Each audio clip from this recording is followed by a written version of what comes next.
Good evening. The news gang is here. Tonight, the near return of Sonko, but not so fast. A new BBI bench. This time, the wise men and women are 7. Also on the show, can't make it, won't make it. The IBC boundaries bombshell. Plus, the pre-season transfer window. Are the new signings on loan or are they on a permanent transfer? On the punchline, the political party is on, but who cares? The taxes and the public thieves and their apartments on the kicker. Yvonne is blowing the whistle on whistleblowers. The memo is on blood, and on the angle tonight, a science celebration. We come to the irresistible conclusion that the impeachment of Sonko fully complied with the Constitution and the statutory requirements. We therefore find that the 2 petitions lack merit and are hereby dismissed. With respect to the issue of costs, we find that the appropriate orders is to direct each party to meet on costs. All right, so the sign language gangster is Njoki Shege, and what you were listening to there and watching, that was just a little bit of what happened in the court today. Yvonne, Sonko says he's going to appeal, but a very interesting decision there by the courts after a long silence when everybody thought nothing was really happening, and then all kinds of rumors coming yesterday about this particular case. And today, basically, the judge is saying that Anne Kananu was properly installed as a deputy governor, which basically puts her in pole position to be sworn in as governor. It certainly does. It was a double blow today at the courts for the former governor of Nairobi County. So both upholding the nomination, vetting and swearing in of the deputy governor, but also upholding his impeachment. So that, just dealing a double blow with those cases that were consolidated into one. But what I found interesting was what the judges seem to be saying, calling out what they may have termed, in not so many words, mischief by the governor in the manner in which he conducted himself in trying to stop Anne Kananu's vetting after nominating her, in taking so long. I think it was, 2 years since January 2018 that Nairobi had no deputy governor since Polycarp Igathe left, citing trust issues between him and his boss. But there was also something the presiding judge, Said Chitembwe, said, and he said, the manner in which a governor needs to conduct himself with dignity and comportment. And those are some of the issues. So they really did tear into the governor, how he conducted himself, the manner in which he tried to, stop Anne Kananu's swearing in as deputy governor. But yes, he is going to appeal. But, we have seen how these things can happen very quickly. In this country, that efficiency, if you recall, in fact, Anne Kananu's swearing in was quite efficient. There were 2 cases that were actually, against her swearing in. Those were dispensed with at 8 o'clock in the morning.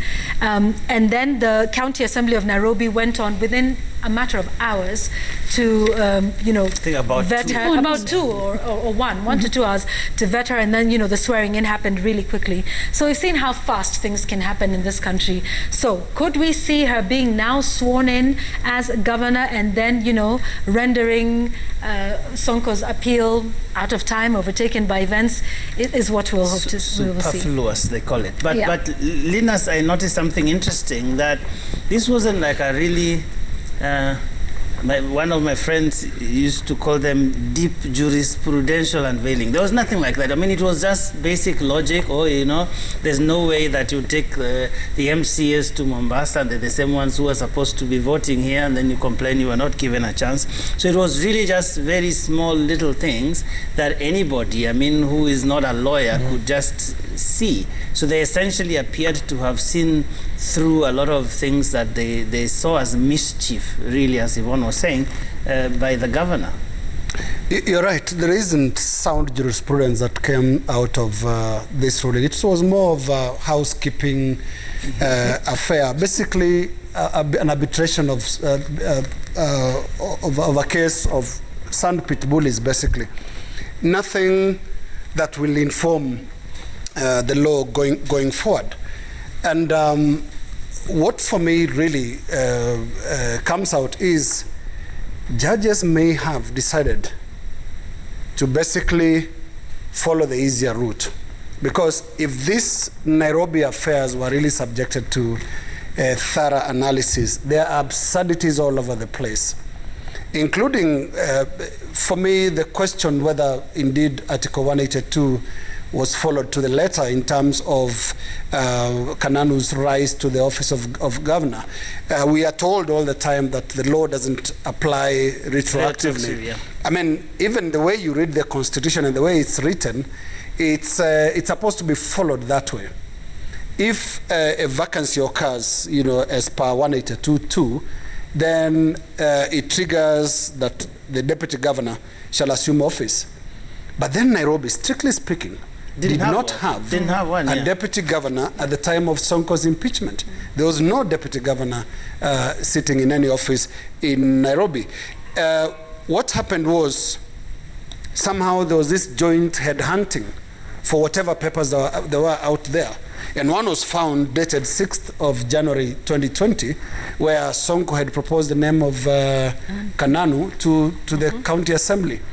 But there was no formal vetting process that had taken place in the county of Nairobi. So how is that different from picking any other candidate out there? Because if you're not gone through the vetting process, then you're just a name, basically, just a proposed name. And so a speaker sits, and then we start reading the article backwards. Then go fix the previous article. Get the person nominated to be county deputy governor to be vetted and then sworn in. I don't remember clearly, was Anne Kananu sworn in as deputy governor or deputy governor? Then she's sworn in as deputy governor. Which then made her acting governor for a moment. Yes. Look, all this, I would call them absurdities, really. And I think what the court did today and the judges did in brief is, we also belong to this town. The absurdities, both ends. Choosing between the lesser evil. This is the lesser evil. Yeah, because quite frankly, I mean, one would have expected, because this touched on very fundamental constitutional questions. I mean, especially when you're talking about the timing of when Anne Kananu was nominated and then what was prevailing by the time that Sonko was actually impeached. The objective situation at that point was that there was actually no deputy governor who would then automatically ascend to that office, and they did the right thing at the time, because the Constitution anticipates that when the deputy governor is not there, then there is a speaker, in which case the speaker only holds, then there is an election. It's not the same automatic sort of ascension like the deputy governor. So one would have expected that in the face of such a serious legal conundrum, that there would be a little bit of jurisprudential sort of trailblazing that we would see. That now, if something like this happens say in Turkana or in Nyandarua, whichever other county, that this is actually what we would do under those circumstances. But this one, I'm not even too sure that if anything like this happened in my county of Siaya, that we would know that, we can rely on the precedent that came out of this particular case. It was really more like, you stole my chicken. No, actually I was just passing, and it sounded like that to me. I looked at it more from a point of view of who's smarter now.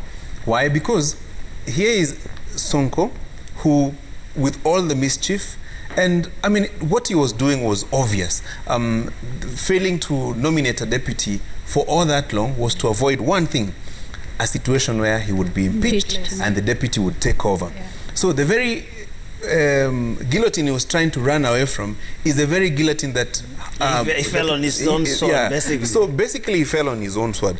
And secondly, the import of lack of a deputy governor and his impeachment as well would have resulted in a by-election. Yeah. And that is what, I mean, the powers that be were trying to avoid by all means, no by-election. Because it would have triggered a very different political game plan altogether. So here is a scenario where Sonko had nominated Kananu, and I thought the thinking then was this nomination would not go anywhere. In any case, how many people knew her? She was the chief officer as at that time. And you remember there was a time he nominated Miguna. There was a time about a nomination of Agnes Kagure or something like that. Yes. There was all manner of games being played, you know. And the idea was, don't nominate a deputy to avoid impeachment. But here you are, when the matter got to where it got as a result of his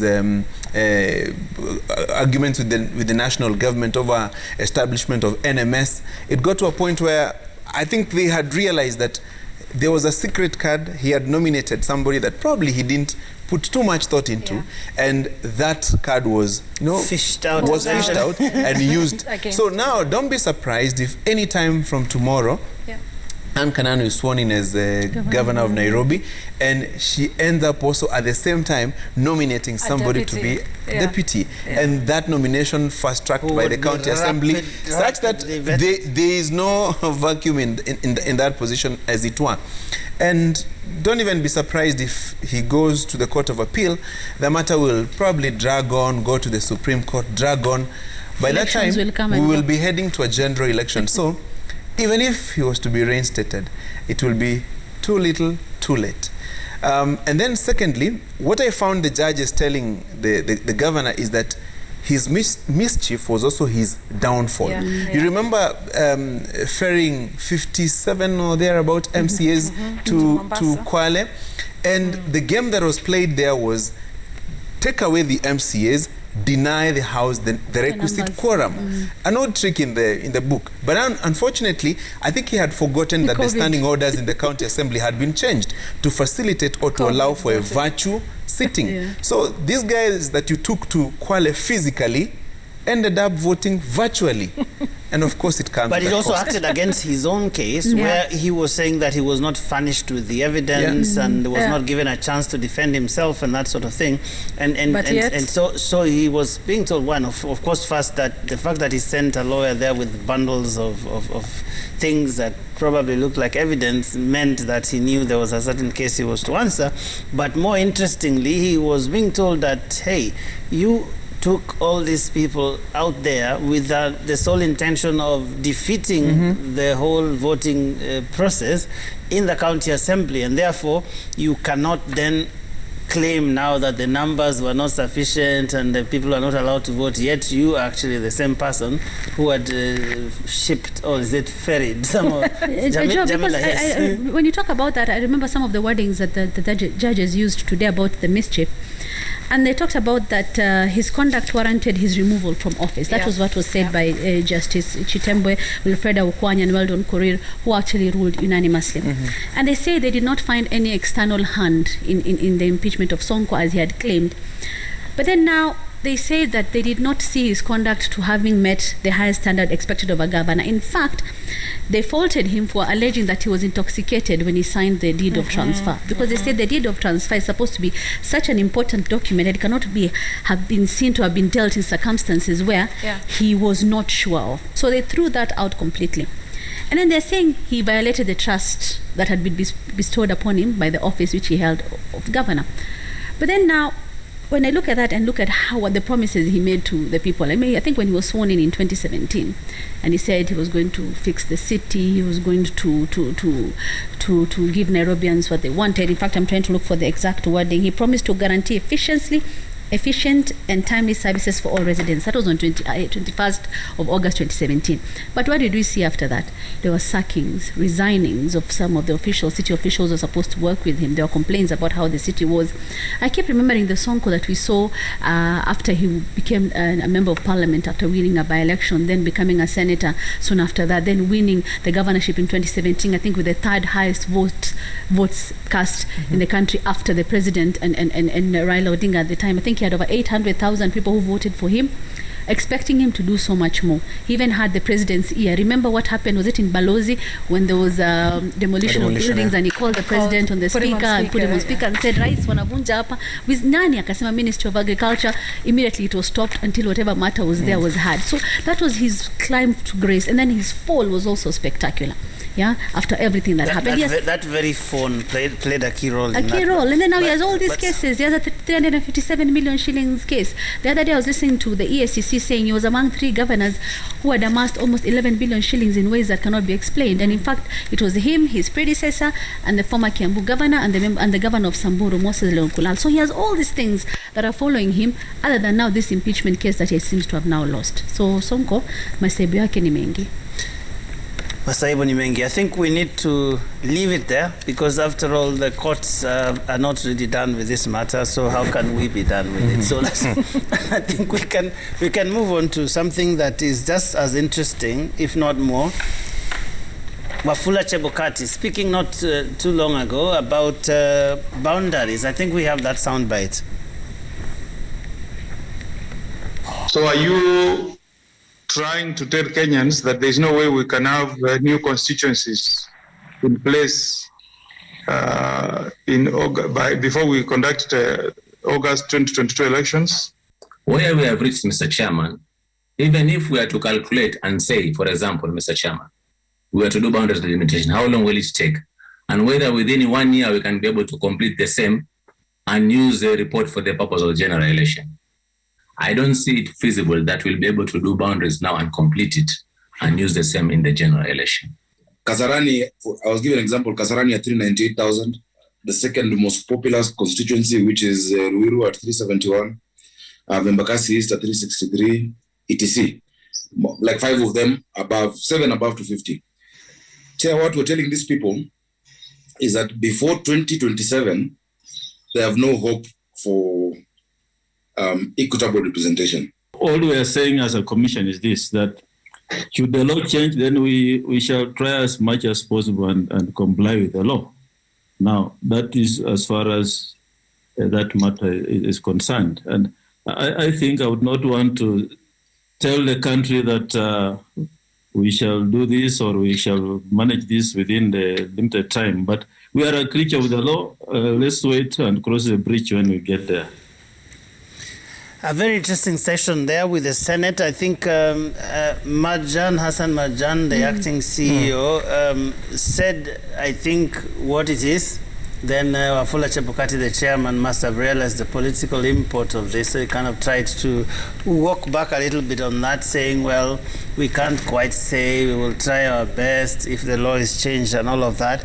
But the bottom line for this, Francis, is that whichever way you look at it, this is going to be very tight for the IEBC to do any kind of boundaries delimitation with or without BBI. I looked at the presentation they made before the Senate Justice and Legal Affairs Committee, and there were some certain dates that the Commission was presenting insofar as the question of preparedness for next year's general election is concerned. Actually, the sitting had been called to respond to a series of questions about the state of preparedness for IEBC as the country heads to a general election. It's about 410 days to that poll.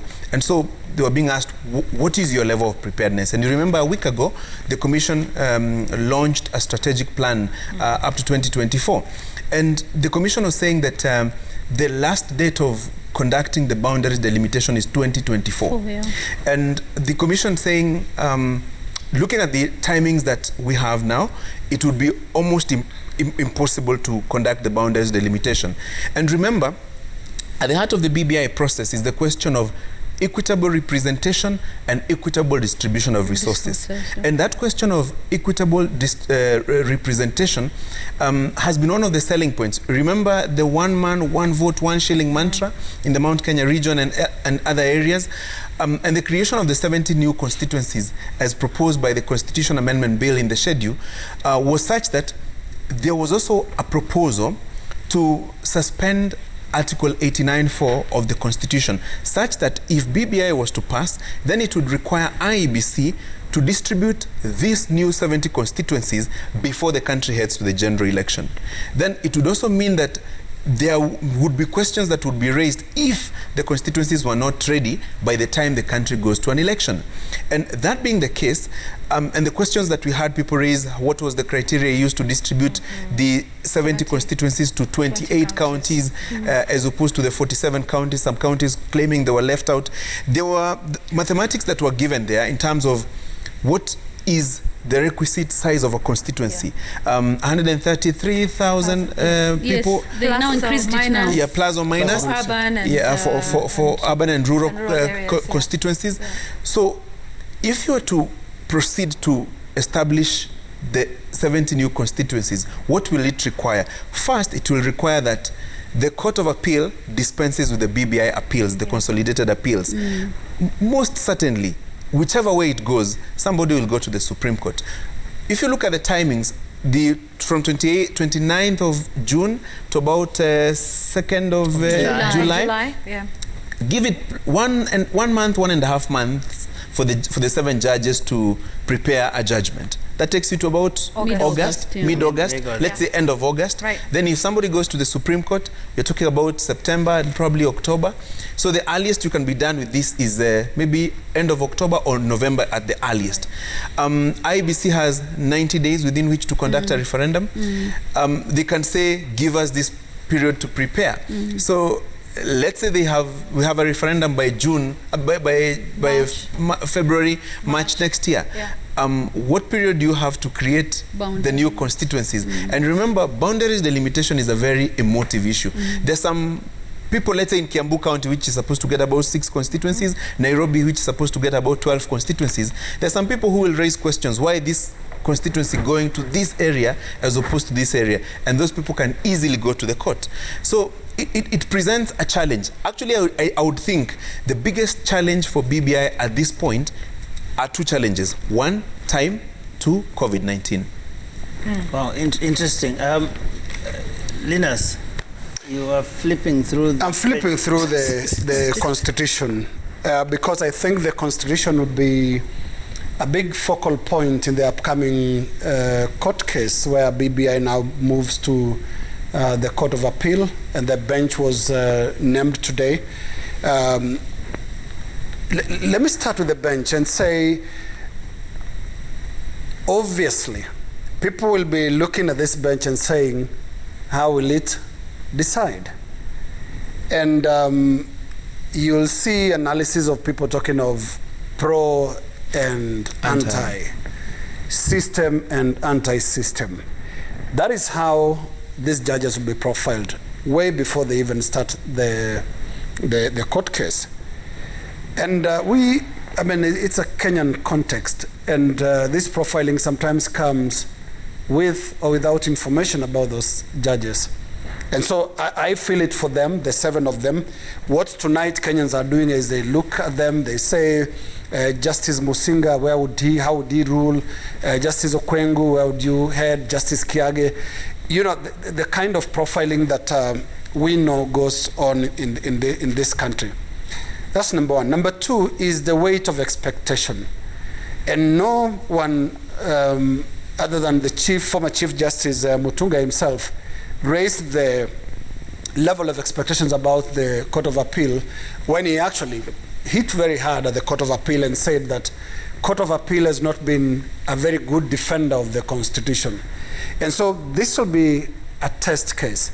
And when we look at the matter that will be discussed by these 7 judges, the ruling made by the 5 judges in the High Court, these were matters that are of very deep implications on the Constitution. What the 5 judges in the High Court succeeded to do, they succeeded to stay off politics in terms of writing a ruling and a decision that is today quite a point of discussion in various forums, especially among the Commonwealth countries that share jurisprudence. So the Court of Appeal judges are up against a lot of substance when it comes to constitutional questions. If it was as easy as the Nairobi issue, which is straight politics, and you know the players, some of them are not even worth the strict interpretation of some of these articles. But when you look at the matter at hand, the petitioners in the BBI case framed it as a defense of the Constitution. Mm-hmm. And what this does is it pests all the judges, whether in the High Court, Court of Appeal, or Supreme Court, onto the defensive, because they are saying it is about this document. It's not about the politics, it's about this document. And it literally forces them to engage with the constitutional questions and not all these other things that people usually bring. Absolutely, and so many of them were raised, and what we expect to see when the hearing begins next week is how the constitutional questions will be put across.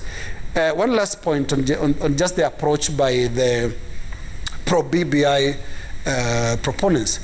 Heavy politics, an approach that is too heavy on politics, I'm not sure that will be very useful when it comes to this case. They and we hope to see their teams, legal teams, also addressing themselves to the constitutional matters of substance in there, not the politics. Politics did not deliver BBI in the High Court, and politics may not deliver BBI in the Court of Appeal or Supreme Court. I think we need to take a break. I mean, a very interesting place to leave it for now, because while that is the case, politics really is still at the heart of BBI. BBI itself is very amending the Constitution is a political process. Yeah? But let's take that break, and then we'll come back with the rest of the conversation. Plus, we'll also be talking about that intra-Jubilee transfer window.